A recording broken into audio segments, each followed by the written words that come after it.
All right, guys, I think we are now live and I want to welcome everybody. Today is Monday. No, today's Thursday. Woo, week got by me. This is Bernard Nomberg, of course, of the Nomberg Law Firm here in Birmingham. And we're doing a series of discussions with individuals in all different segments of society about how the pandemic is affecting their world. And we've talked to many experts over the last several weeks, and I've been wanting to get Chris Durst with the Altamont School on for a while. Wanted to wait till school let out for the summer, so to speak. And so, Chris, I want to welcome you to the program, and I sure appreciate you having some time for me this afternoon. All right, great to be with you. I want to just share straight away that I've done it's Monday, no wait, it's Thursday. The days blend together, especially in education these days. But thanks for having me. Really appreciate it. Oh, absolutely. And for you guys who may or may not know, both of my daughters, Sydney and Emily, graduated from the Altamont School in the last couple of years, and it's in our neighborhood, and it's a school that our family holds very near and dear to our hearts. So we're very appreciative, Chris, how welcoming the school has always been to us, and that you've got a couple of minutes about a subject that is really on any family that has children in grade schools all the way up through high school. This is kind of what we're going to touch base on. It's how education, how specifically how Altamont and maybe others are adapting to how education is done right now. So thank you again for making a little bit of time for us today. Sure. Forward to having a conversation with you. Well, for you guys, thank you. And for you guys who may not know, Altamont is based in Birmingham. It is grades 5 through 12. It's a private school. I guess I would call it a collegiate preparatory school. And in my humble opinion, it's the best school in the state, but that's for you to decide. But Chris, you've been head of school now for how many school terms?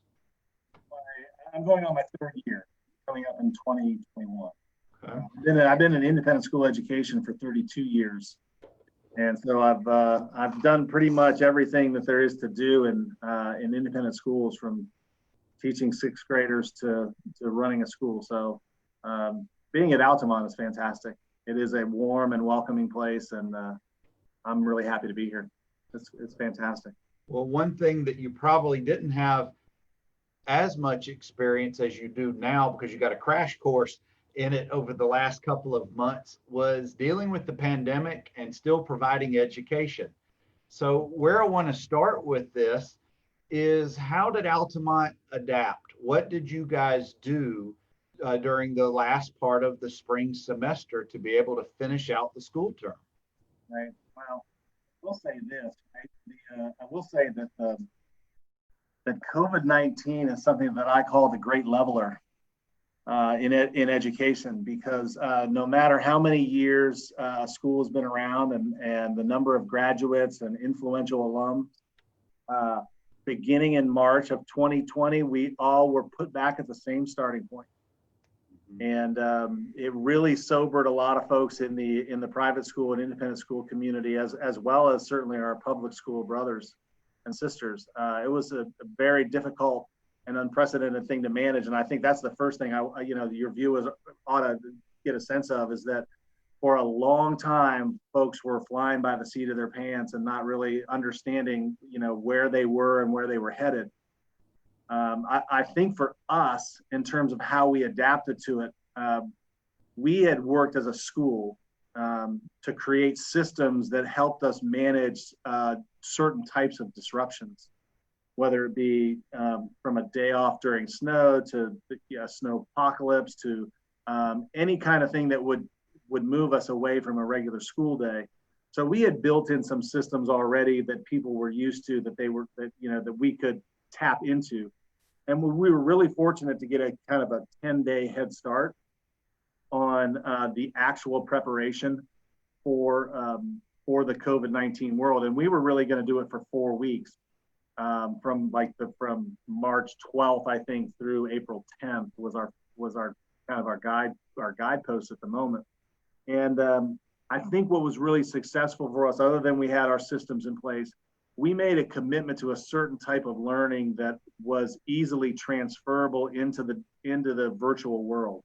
our modular format around distance education, really lent itself to kids being away and perhaps not having the access that they normally would in an in-place setting. And I think that really helped us get off the ground. And we also, I think we recognized, Bernard, that, and we made a commitment to that managing in-place education was not going to be sustainable in the virtual world. Mm-hmm. And for those schools that try to replicate their school day in a virtual setting, found out in pretty short order that was going to be an unsustainable process. And really what it amounted to was that there became, a lot of folks became disenchanted with the learning and disenfranchised by it. So I think that's how we adapted. I think those two things in particular allowed us to adapt pretty well to the crisis. Well, Chris, as diverse as the student population and the teaching world is at the school, I know that the students and teachers are from 30 or 40 different zip codes around the mid-state area, and some of whom drive probably up to an hour to get to campus every single day. And it's not, there are many families who do live in the neighborhood, but make no mistake, my experience has always been, this is far from a neighborhood school just because of the type of student that it attracts. So when you transitioned away from the traditional school day and school system that had been in place in mid-March, how long did it take for you guys to put into place the system that you ultimately finished the school year with? Was it an ever evolving day by day, week by week transition, or did you guys come up with a plan and then stick with it and that's what worked for you? Well, Bernard, you make a good point about the diversity of the student body and the different experiences that they bring to the school and the cultural distance that many of them have from what Altamont is to where their home is. And so conversations around equity started right at the beginning. And so how do we create a plan and execute a plan knowing that students and their families were coming from very different points in terms of how they could manage education from home. And so that's why we settled on the model that we did, where we used 2 modules per week, and we allowed for mostly asynchronous activity where students could learn at their own pace, but also that they could engage with their teachers at certain points during the week. We thought for an equity standpoint, that's something that we could do. And it also allowed us to be really flexible with the feedback. So we surveyed our families every single Friday for the duration of our distance learning plan. And we made some adjustments on the fly. I mean, I think the biggest one was that their students, the kids needed that, what they lost, that in-place student-teacher classroom connection. Mm-hmm.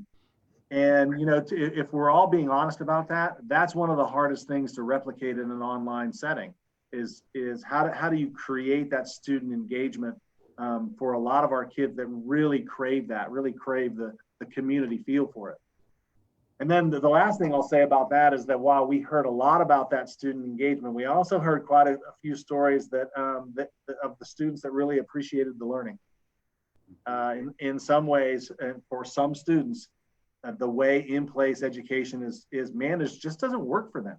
Whether they're not comfortable in that setting, whether they feel more free to express themselves asynchronously, whether the one-on-one opportunities with teachers that happen in an asynchronous virtual model, something that really works for them. And then there are a lot of kids, I will say, that are super bright and like they get their modules and boy, they just want to go, and they use their time and they actually expand on their learning, which I find that flexibility really great, and it's something I think we can build on as we move forward in crafting our educational plan.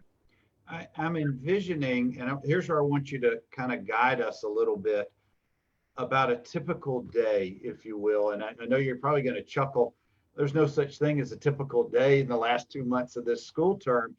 But was it a situation where the kids would enter into a Zoom classroom, and you've got a teacher teaching their subject, and you've got 15 kids or how many are in the class, and there's interaction that way, then the class ends. And do they immediately get into the next Zoom class? That's just my vision. I have no idea. So I want you to take us through what ended up being a fairly typical experience for a given day the last couple of months of school. So at the very beginning, we prioritized the content delivery, kind of what you would think of in a very traditional sense, Bernard. Mm-hmm. Things that are what, if you view Bloom's taxonomy on education, you know that at the bottom of the pyramid there are kind of these basic fundamental parts of the taxonomy. If I could share, I would share the pyramid with you. We wanted those to be asynchronous because we wanted those synchronous times with teachers to be the ones that were dedicated to community engagement, individual connection with the teacher, and also higher level thinking. So, and I think even some of our parents kind of got that confused, that they really thought that the education would be having their kids sitting in a virtual classroom with the teacher pining away at them, right? And then going to the next one.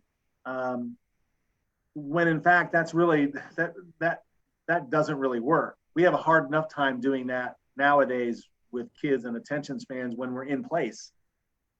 And so if you think about that happening when a kid can open up Zoom and then hit mute and then kind of, put something up and then go somewhere else, right? The amount of control is just out the window. But if you could provide that very fundamental learning, whether it be through a stream or whether it be through a recording, and allow kids to digest that on their own, I think we found that to be the best way for us to go. And then use the synchronous models, the interaction for higher level thinking. So what we did, to your question, we said we were going to do 2 modules a week. Modules last between 80 and 90 minutes. There's the teacher-driven asynchronous part of it, which is what you would call delivering the lesson. Mm-hmm. The students would then have to take what they learned in the lesson and produce an artifact, some proof that they are engaged in the lesson. And then there would be an assessment at the end of the module, something that they would actually have to remit to the teacher that would then, then would account for not only a grade, but also for attendance. Mm-hmm. And so each teacher would deliver a module on Monday. Kids would have the opportunity to work through their 6 or 7 classes on Monday through those modules. Again, each one was typically 80 to 90 minutes. Mm-hmm. AP classes tended to be a little bit more. Work on it on Tuesday, and on Tuesday we'd not only have synchronous sessions with teachers, but also we'd have advisory check-ins, so kids could connect with their friends online. And it's also a way for us to check in on them. And then we'd have them deliver the feedback to us on Wednesday. Mm-hmm. And we would deliver the next module. So in each week, the kids would have 2 modules for each class. And from a standpoint of, I guess, engagement, were most of the kids, were they showing up and participating as they would have be expected to, or you find, we all have gone through some versions of either depression, anxiety, a whole host of emotions, particularly when you're a child and you're going through the 5th through 12th grades.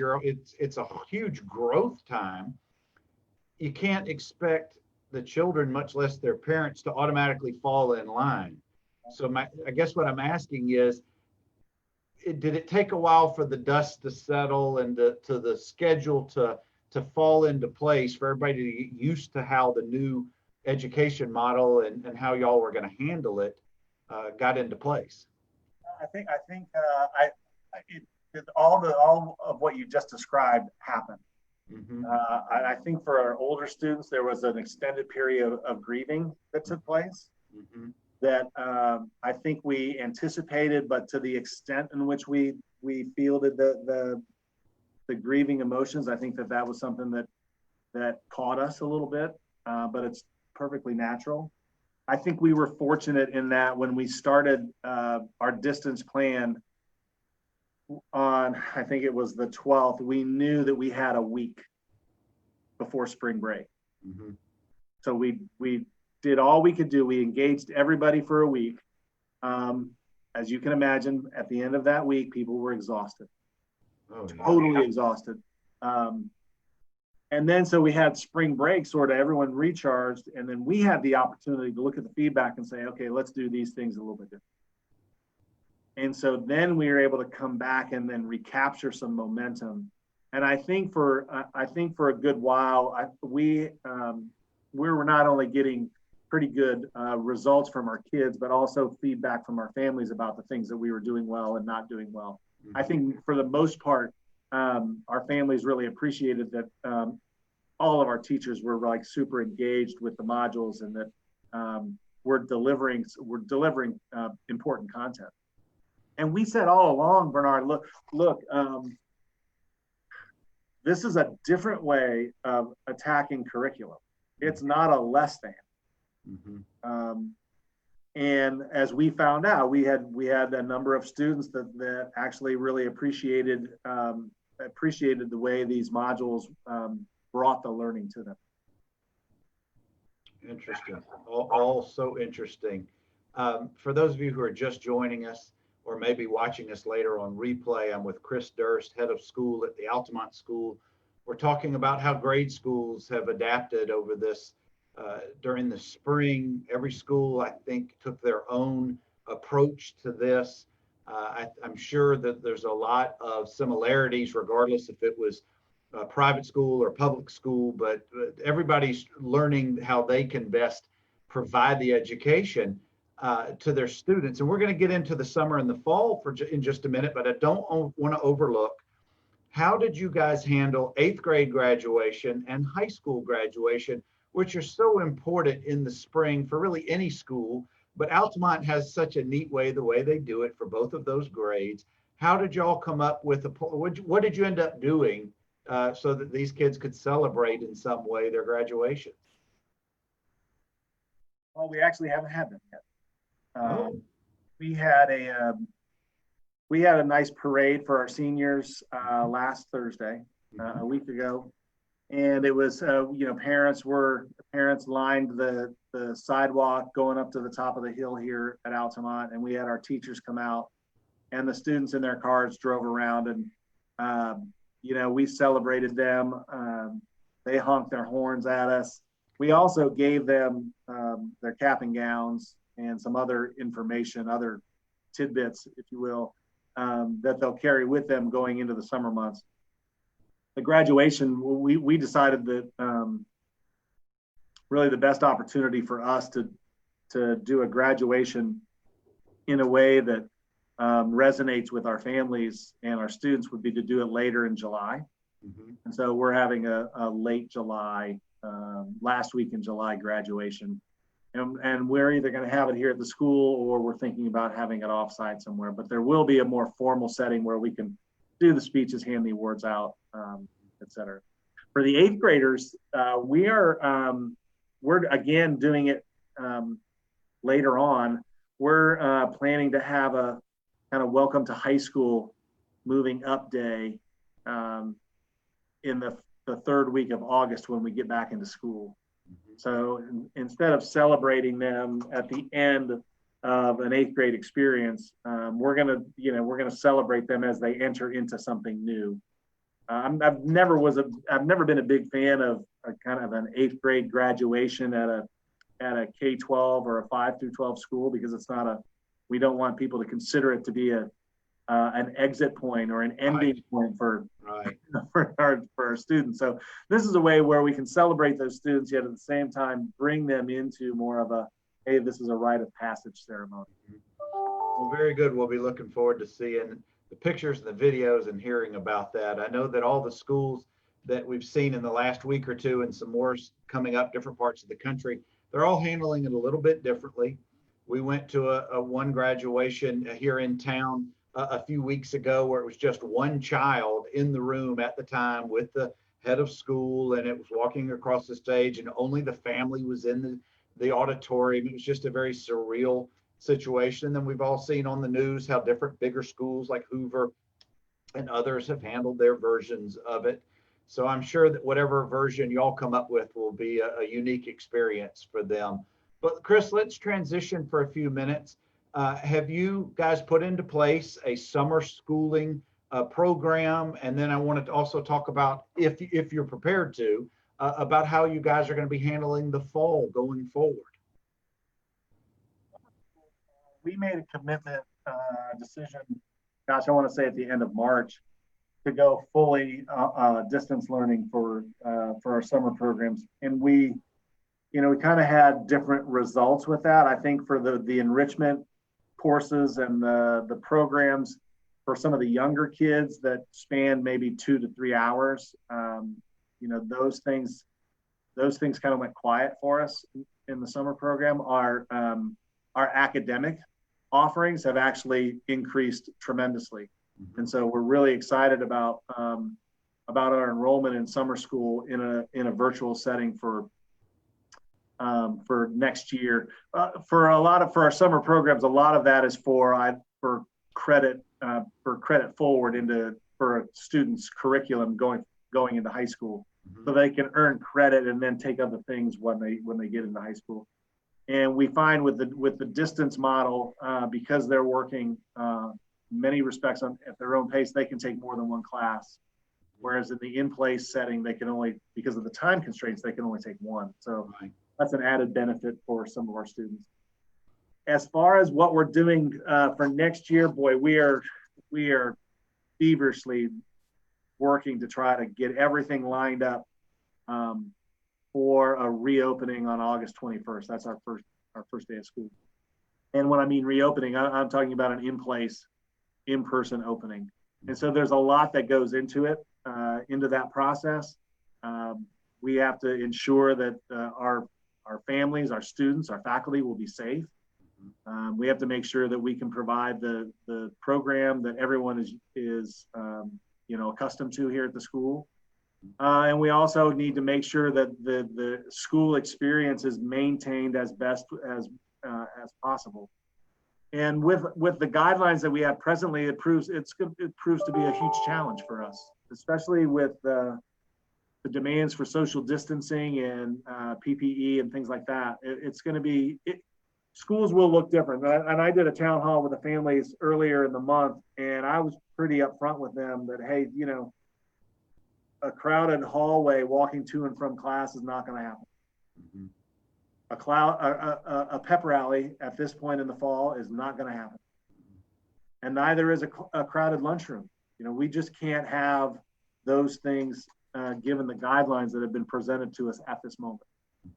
I can envision some form of maybe certain hallways being only one direction, maybe changing up. I'm sure that this is what you guys are processing, but the big picture is you're hoping to plan to open up for in-class, traditional setting with modifications, of course, but in school term for now. That's exactly right. Those modifications are one that are far-reaching.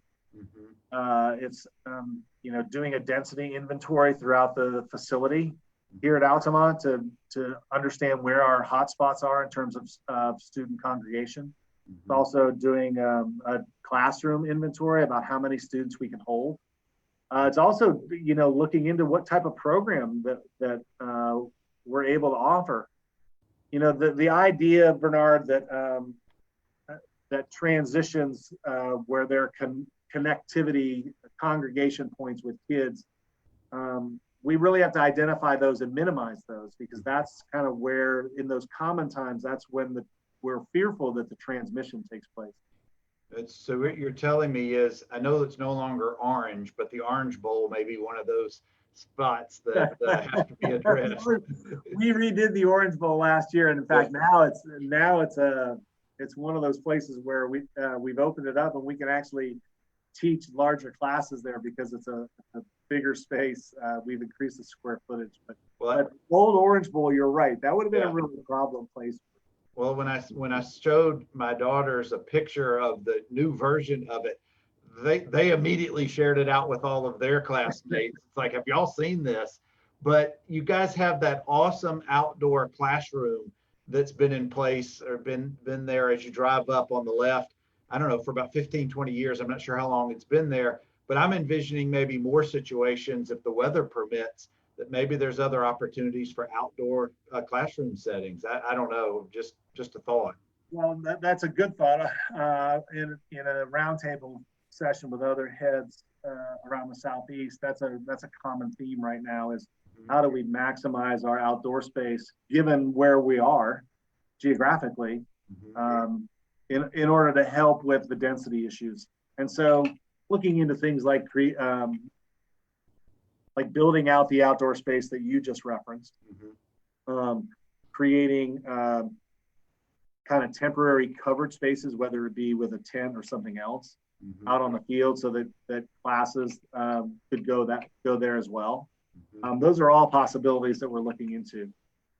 We're fortunate here that we have a good bit of outdoor space that we could maximize for classroom activities if we needed to. Well, I'd like to offer my services on outdoor hikes around the campus. If you need any outdoor activities, I'm your guy. But Chris, physical education is going to be critical next year. It is. But Chris, I want to thank you for spending some time with us this afternoon. I know this is not easy times for you guys, having to make some crucial decisions, but as always, I'm sure you'll make the right ones. And I want to leave you with the last word. If we have families who are either already in the school and as part of the school system, or maybe prospective families who are considering Altamont just because of what it offers, what are some things you want to leave people with as they think about these things? First of all, wherever you are, wherever folks are in their academic and their school setting or wherever that is, I urge folks to have patience and grace. There are some well-meaning, hardworking people out there that are doing everything they can to make sure that the educational experience for all of our kids is the best possible. And so as much support that families can provide all educators across the state of Alabama and across the country, I think is really important. For us, there are a lot of things that will change. And some of that's inevitable, but there are some things that won't change. And I think I speak for school leaders across the country, is that our mission and our values around community, our core values around integrity and trust and truth and knowledge and honor are things that, regardless of what the school looks like or how the school day runs, those things are non-negotiable for us. And we will always live into our mission to improve the fabric of society. And I think, that's one thing that I would hope families would ask of their school. Hey, I know a lot of things are going to change, but what are the things in your school that won't change that are going to benefit my child? And, for us, talking about those is pretty easy because they're so ingrained at Altamont. Well, Chris, thank you. Thank you. I really appreciate your time, sharing your experiences and your expertise with us this afternoon. This has been great. Thank you so much. Take care. Everybody be safe, please. Please be safe. And guys, as we're trying to do on Mondays and Thursdays, bringing to you conversations like this one today with Mr. Durst about how different segments of society are being impacted by the pandemic and how they're dealing with it. Nobody's sticking their head in the sand. They're pivoting and they're doing things to make society a little bit better. So that's why we're having these conversations. We'll catch you again on next Monday, and I hope you guys have a great and safe weekend. Take care.